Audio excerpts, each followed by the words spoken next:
नमस्कार दोस्तों, मैं शिवम मलिक। हमारे चैनल पर आपका स्वागत है। दोस्तों, आज हम बात करेंगे फिल्म सिटी के विषय में।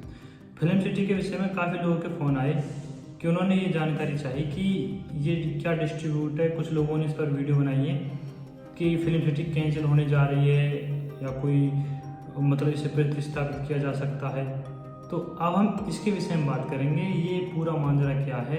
आपके मैं सारे डाउटों को क्लियर करने की पूरी कोशिश करूँगा।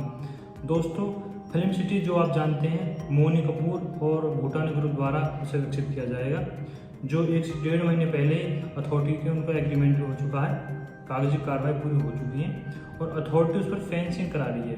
जो फर्स्ट फेज है वो 230 एकड़ में उसे विकसित किया जाएगा, जिसमें से 28 एकड़ पे अथॉरिटी फेंसिंग करा चुकी है। और इसमें जो अधिकतर जो किसान हैं वो रोहपुरा विलेज से हैं। रोहपुरा एक छोटा कस्बा है, वहाँ के किसानों की इसमें अधिकतर ज़मीन है और उन्होंने एक सुप्रीम कोर्ट में एक अर्जी लगाई है कि अथॉरिटी हमारी बिना रजामंदी के हमारे खेतों पर फेंसिंग कर रही है और हमसे बिना कोई वार्तालाप कर नहीं हमसे कोई ये पूछा गया कि आपको कितना मुआवजा चाहिए या क्या चाहिए, और अपनी बस मतलब बिना किसी नोटिस के उन्होंने हमारे खेतों पर फेंसिंग कर दी। हम उसमें कृषि कर रहे हैं इस टाइम। तो हम इसी विषय पर बात करेंगे कि ये पूरा माजरा है क्या। तो सुप्रीम कोर्ट ने इस पर अभी इससे संज्ञान लिया अथॉरिटी से कि आप पहले किसानों के साथ बैठकर समझौता कीजिए, उनसे बात कीजिए कि वो तैयार हैं या उनके कुछ मुआवजा इंक्रीमेंट की जो भी कोई उनकी मांगे हैं उनको पूरा किया जाए। लेकिन अथॉरिटी ने अभी इनकार किया है कि हम मुआवजा नहीं बढ़ा सकते, क्योंकि यमुना सिटी में सारी जो ज़मीन है वो लीज होल्ड है जो अथॉरिटी लेती है। तो उनका मुआवजा जैसे मास्टर प्लान 2031 है, मास्टर प्लान 2041 है, तो उस हिसाब से होता है। तो ये है, देखो कोर्ट में गया है ये मसला, तो इस टाइम उसकी फेंसिंग को रोक दिया गया है। लेकिन इसमें घबराने की कोई बात नहीं है। ये आप देखेंगे एयरपोर्ट जब बना था तो वो 3 बार शिफ्ट किया गया, कभी पूर्वांचल ले जाया जा रहा है, कभी कहीं तो सरकार बदली, कभी इधर कभी उधर, फिर अगर यहाँ पर नहीं फिर हरियाणा में इसकी कोशिश की गई वहाँ पर बनाया जाए। तो ये तो थोड़े बहुत देखो, और कोई बड़ा प्रोजेक्ट होता है उसमें समस्या आती है। आपको घबराने की कोई ज़रूरत नहीं है और आपको 6 महीने के अंदर ही शायद आपको देखेंगे कि ये भी मैटर सॉल्व हो जाएगा। ये इतना बड़ा मैटर नहीं है। आप प्रेजेंट में भी देखेंगे जैसे कुछ सेक्टर 18 सेक्टर 20 में जैसे पॉकेट जी है, पॉकेट एच है, तो किसानों ने कुछ उन्हें स्टे लगा रखी है।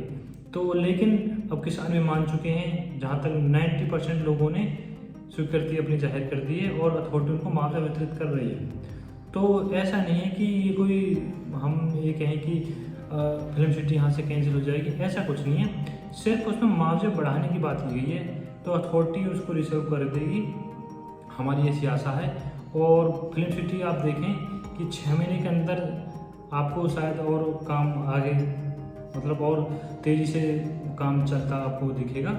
और जैसे मैं आपको बता रहा था कि सेक्टर 20 में भी कुछ जैसे जी पॉकेट आधा भी पूरा डेवलप नहीं हो पाया, वहाँ पर किसान खेती कर रहे हैं। कुछ एच पॉकेट हैं, काफ़ी पॉकेट हैं, कुछ को शिफ्ट किया गया। तो ये है कि यहाँ पर देखो थोड़ा बहुत किसानों का इशू आता है, लेकिन अथॉरिटी उसको सॉल्व कर देगी जल्द से जल्द। आप देखेंगे 6 महीने से लेकर 1 साल के अंदर आपको जितने भी पेंडिंग जो भी यहाँ पर मसले हैं वो सारे सॉल्व हो जाएंगे, क्योंकि अथॉरिटी बहुत ज़ोरों शोरों से लगी हुई है। और आप बिल्कुल घबराएं नहीं अगर आप हमें निवेश करना चाह रहे हैं, क्योंकि ये थोड़ी बहुत समस्याएं तो आती हैं और कोर्ट ने बस उनसे एक नोटिस दिया है कि आप पहले किसानों से एक बार बात कीजिए और उनकी जो भी मांगे हैं उन पर विचार कीजिए। तो हमारी भी ये आशा है कि अथॉरिटी इसका जल्दी संज्ञान लेकर जल्द से जल्द मैटर को सॉल्व करेगी। तो ऐसा कोई इतना बड़ा मैटर नहीं है कि तो ये जैसे फिल्म सिटी को कैंसिल कर दिया जाएगा, तो वो नहीं है, क्योंकि इसका पूरा लेआउट वगैरह सारी चीज़ें बन चुकी हैं। जो 230 एकड़ में जो बनाई जा रही है अथॉरिटी ने, उसे पूरा मैप वगैरह सारी चीज़ें उसकी कंप्लीट हो चुकी हैं। बस इसी में ही थोड़ा बहुत टाइम लगेगा, वो किसानों से नेगोशिएशन करेंगे कुछ। और आप अगर निवेश यहाँ पर करना चाहते हैं तो आप घबराएं नहीं, ऐसा कोई दिक्कत वाली बात नहीं होगी। ठीक है दोस्तों, मुझे आपको ये जानकारी देनी थी, काफ़ी लोगों के फ़ोन आए। और आपको यमुना अथॉरिटी के विषय में हम अपने चैनल पर अपडेट देते रहते हैं। जैसे कुछ भी कंस्ट्रक्शन, जैसे हम कंस्ट्रक्शन करते हैं तो कोई भी नई अपडेट आती है तो उसमें हम अपने नई अपडेट लेकर आते रहते हैं। तो आपसे हमारी ये गुजारिश है, अगर आप प्रॉपर्टी में निवेश करना चाहते हैं या आप इंटरेस्ट रखते हैं तो आप हमारे चैनल को सब्सक्राइब कर सकते हैं और लाइक कर सकते हैं और अपने सुझाव भी हमें भेज सकते हैं कि हम किस किस टॉपिक पर आपको वीडियो चाहिए, तो हम उस पर भी कुछ काम करेंगे। ठीक है दोस्तों, नमस्कार।